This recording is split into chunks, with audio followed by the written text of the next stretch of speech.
Çin medyasının Amerika Birleşik Devletleri Temsilciler Meclisi'nin Doğu Türkistan'daki Uygur Türklerine yönelik baskı politikası nedeniyle Çinli yetkililere yaptırım uygulanmasını öngören yasa tasarısını kabul etmesine tepkileri sürüyor. Çin Dışişleri Bakanlığı ve devlet medyalarından sonra Doğu Türkistan'daki Çin kontrolündeki yerel medya ve kurumlardan da peş peşe açıklamalar gelmeye başladı. 7 Aralık tarihli Sincar Haberleri programının önemli bir bölümünde ABD'ye tepki gösterilmesi ve ABD'li siyasetçilere küfredilmesi dikkatlerden kaçmadı. Çinli yetkililer ABD'li siyasetçilere küfretmekte kalmıyor, dahası Çin'in toplama kamplarının dünyaya bir örnek model olduğunu savunuyor.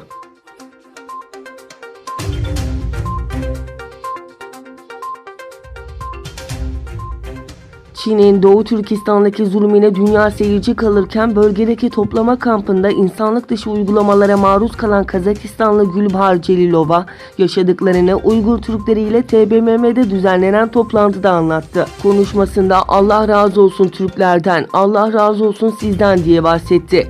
Çin güçleri Doğu Türkistan'daki Uygur Türklerinin yanı sıra farklı bölgelerden Türkleri de hedef alıyor. Gözyaşlarına hakim olamayan Celilova, orada 1 sene 3 ay 10 gün kaldığımda 14 yaşındaki kızlardan 80 yaşına kadar olan kadınlar vardı. 14 yaşındaki bir çocuk, onun ne suçu var, hiçbir suçu yok, suçsuz hepsi diye konuştu.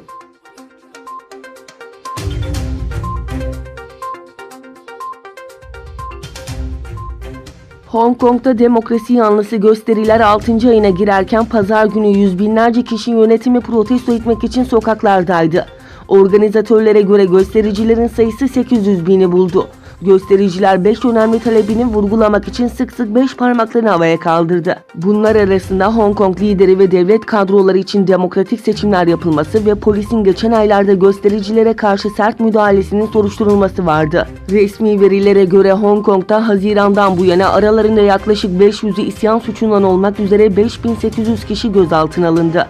Hong Kong'da Haziran'da şüphelilerin Çin'e iadesi yasa tasarısına karşı başlayan demokrasi yanlısı protestolarda son haftalarda protestocular ile polis arasındaki şiddet olayları artmıştı.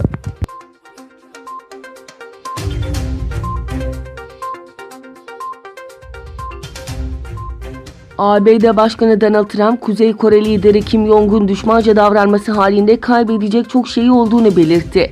Donald Trump, Kuzey Kore Birleşmiş Milletler Daimi Temsilcisi Kim Jong-un nükleer silahlardan arındırma maddesinin artık müzakere masasında olmadığı yönündeki açıklamasına tepki gösterdi. Twitter hesabından yaptığı açıklamada Trump, "Kim Jong çok zeki ve eğer düşmanca davranırsa aslında kaybedecek çok şeyi var. Singapur'da benimle güçlü bir nükleer silahlardan arındırma anlaşması imzaladı" ifadelerini paylaştı.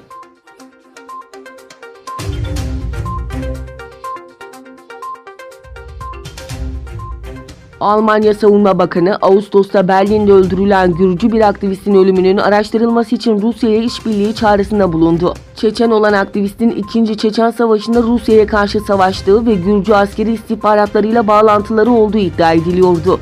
Almanya Dışişleri Bakanlığı, Rus istihbarat ajanslarının aktivistin ölümünde rol oynadığını savunuyor. Almanya aynı zamanda Çeçen aktivistin ölümünün Çeçenistan'daki yetkililerle bir bağlantısı olup olmadığını da araştıracak.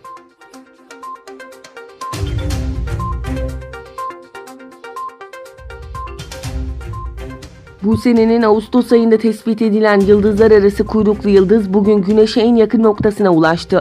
Söz konusu kuyruklu yıldız Comet 21 Borsov, geçtiğimiz Ağustos ayında amatör bir gökbilimci olan Gennady Borsov tarafından keşfedilmişti. Borsov kuyruklu yıldızı Güneş sistemimize giren ikinci küçük nesne konumunda bulunuyor. İlki ise 2017'nin Ekim ayında tespit edilen Oumuamua adındaki gizemli nesneydi.